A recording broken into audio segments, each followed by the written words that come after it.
मैं देवेंद्र कुमार आकाशगंगा कोचिंग संस्थान के एग्रीकल्चर स्टडी चैनल पर आपका स्वागत करता हूं। दोस्तों, आज हम डिस्कस करने वाले हैं कि जो जंतु जगत में पशुओं का किस प्रकार से वर्गीकरण किया गया है, साथ ही साथ इनके जगत, संघ, इसके अलावा इसका वर्ग, उपवर्ग या गण कौन कौन से, साथ ही साथ पशुओं के जो साइंटिफिक नेम है या वैज्ञानिक नाम जिसे हम कहते हैं कौन क्या क्या होते हैं। परीक्षा में अक्सर क्या होता है कि साइंटिफिक नेम सीधे सीधे पूछ लिए जाते हैं कि यह साइंटिफिक नेम किसका है।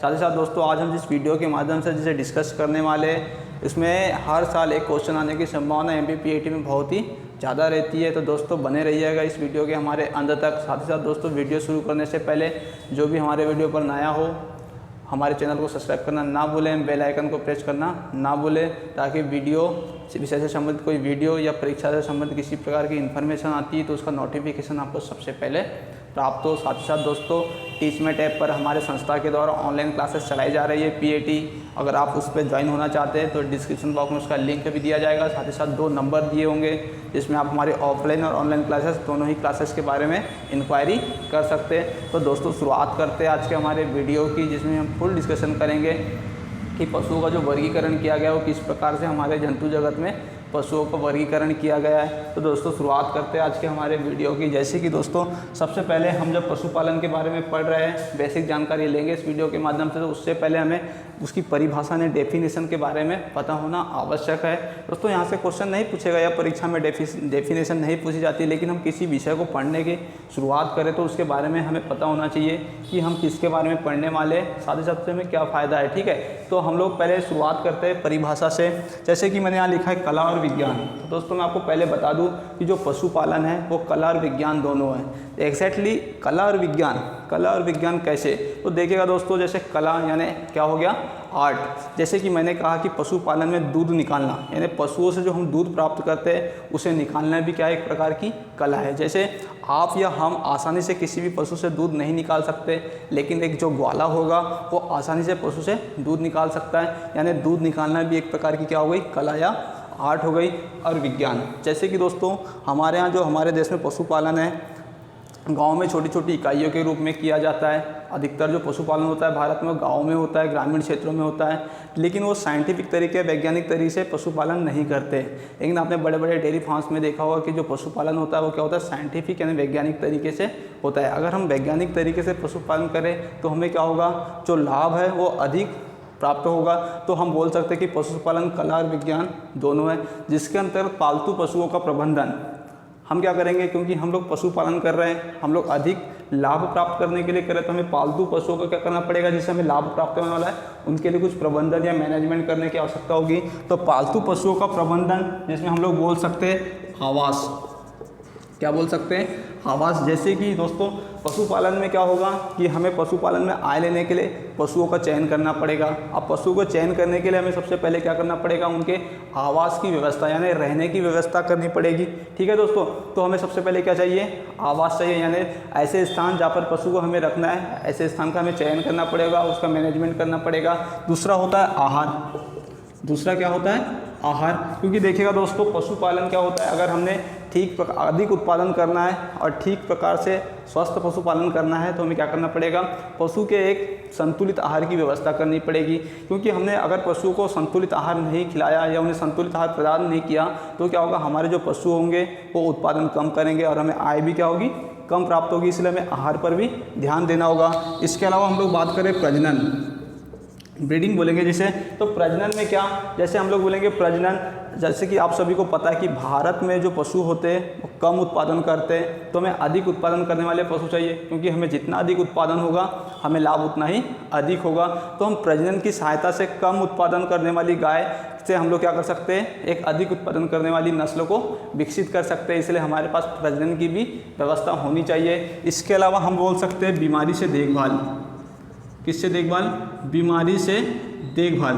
दोस्तों, क्योंकि देखिएगा पशुओं में क्या होता है, अगर किसी भी प्रकार से बीमारी हो जाती है एक दो बीमारियों को छोड़कर किसी भी प्रकार की डिजीज़ या बीमारी पशुओं में हो जाती है तो उनकी मृत्यु दर होती है वो 90 से 100% होती है। यानी हम बोल सकते हैं कि पशुपालन में अगर पशु को किसी प्रकार की बीमारी होती है उसका उपचार नहीं है, यानी 100% उपचार नहीं है, केवल इसका हम क्या कर सकते हैं, नियंत्रण कर सकते हैं। तो दोस्तों हम बोल सकते हैं कि पशुपालन कला और विज्ञान दोनों है, जिसके अंतर्गत पालतू पशुओं का प्रबंधन जैसे आवास, आहार, प्रजनन एवं बीमारियों से देखभाल करके अधिक से अधिक लाभ प्राप्त करना है। ये हमारी होगी परिभाषा।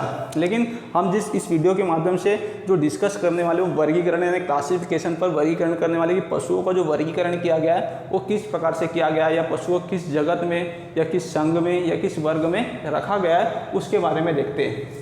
ठीक है दोस्तों, जैसे हम बात करेंगे जंतु जगत में वर्गीकरण यानी क्लासिफिकेशन ऑफ एनिमल, इसके बारे में हम देखने वाले हैं। जैसे कि मैंने शुरुआत में लिखा है जगत, जगत को इंग्लिश में बोलेंगे किंगडम।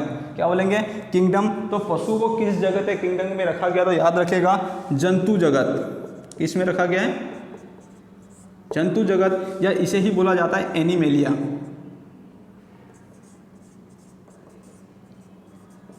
इसे क्या बोला जाता है, एनिमेलिया। अगर आपको पीएटी में या किसी प्रकार की परीक्षा में क्वेश्चन कर ले कि पशुओं का जगत कौन सा है, तो पशुओं का जगत जंतु जगत या एनिमेलिया है। अब इस जंतु जगत या एनिमेलिया में किस प्रकार के पशु को सम्मिलित किया जाता है, तो याद रखेगा हेटेरोटोप। क्या, हेटेरोटोप। जैसे क्या बोल सकते हैं हम लोग, हेटेरोटोप। हेटेरोटोप मीन्स होता है चलने वाले पशु।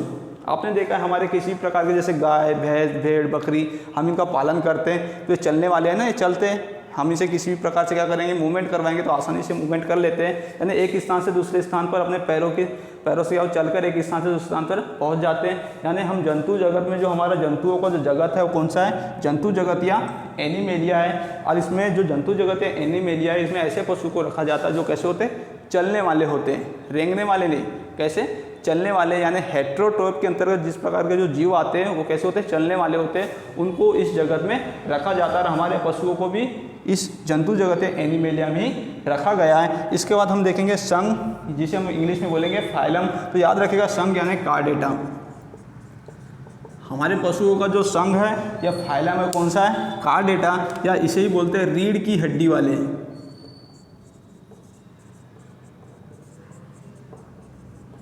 रीढ़ की हड्डी वाले। जैसे कि दोस्तों मैंने आपको बताया कि जो संघ या फाइलम होता है क्या, कार्डेटा या रीढ़ की हड्डी वाले।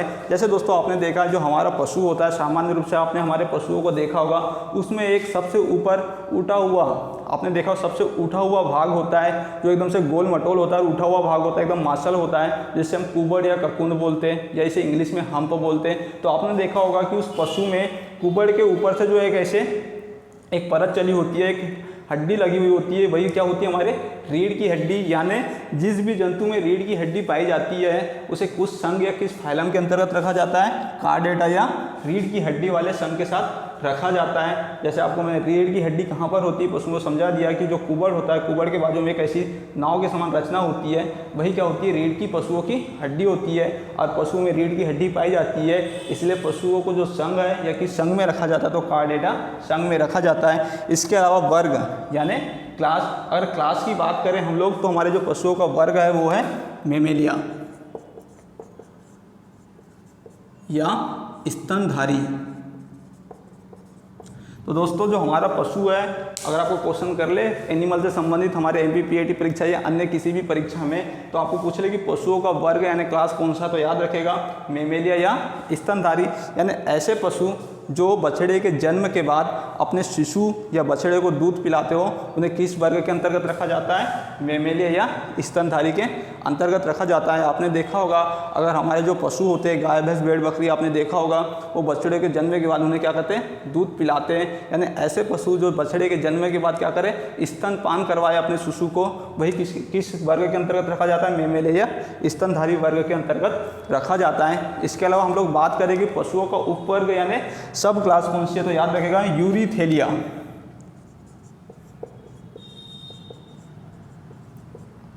तो हमारे जो पशु है जिनका उपवर्ग क्या है यानी सब क्लास क्या है, यूरिथेलिया। क्या है, यूरिथेलिया।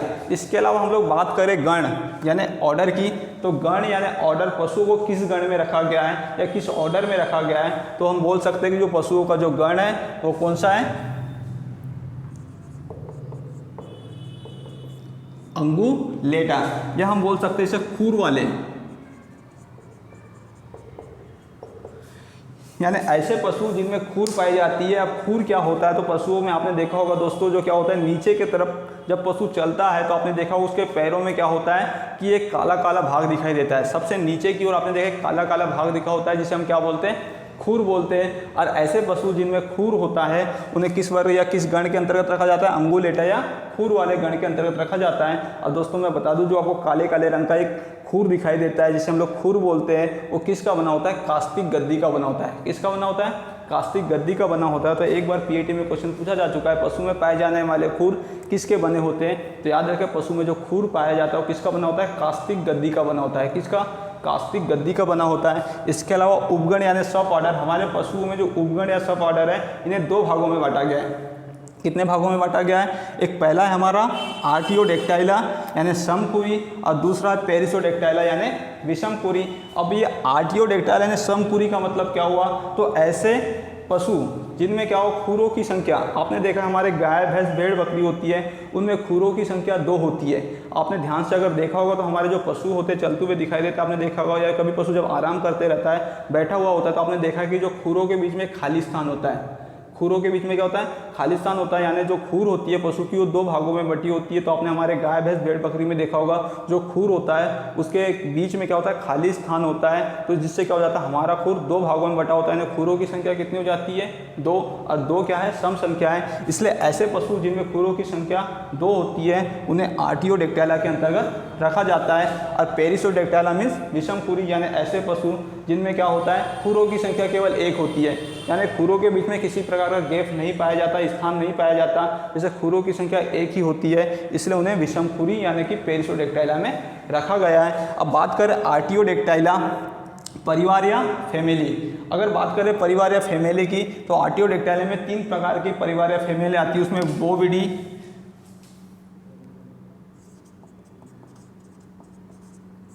सुइडी, कैमेलिडी। तो याद रखिएगा, अगर आपको पूछ ले कि आर्टियोडेक्टाइला समकुरी में कितने प्रकार की परिवार या फैमिली आती है, तो याद रखिएगा बोविडी, सुइडी और कैमेलिडी। अब इन तीनों ही प्रकार के परिवार या फैमिली में कौन कौन से पशु आते हैं, क्योंकि फैमिली है, कुल है, तो उनमें अलग अलग प्रकार के पशु आएंगे, जिसमें अब हम क्या बोलेंगे, वंश या जीनस। ठीक है, इसके अंतर्गत हमारे जो पशु होते हैं उनका वंश क्या है, क्योंकि बहुत बार पूछ लेता है कि हमारे जो भैंस या गाय हो इनका वंश क्या है, उसके बारे में मैं बताने वाला हूँ। तो बोविडी के अंतर्गत कौन सी जीनस या वंश आते हैं उसके बारे में हम देख लेते हैं। पहले बोस, बुबेलस,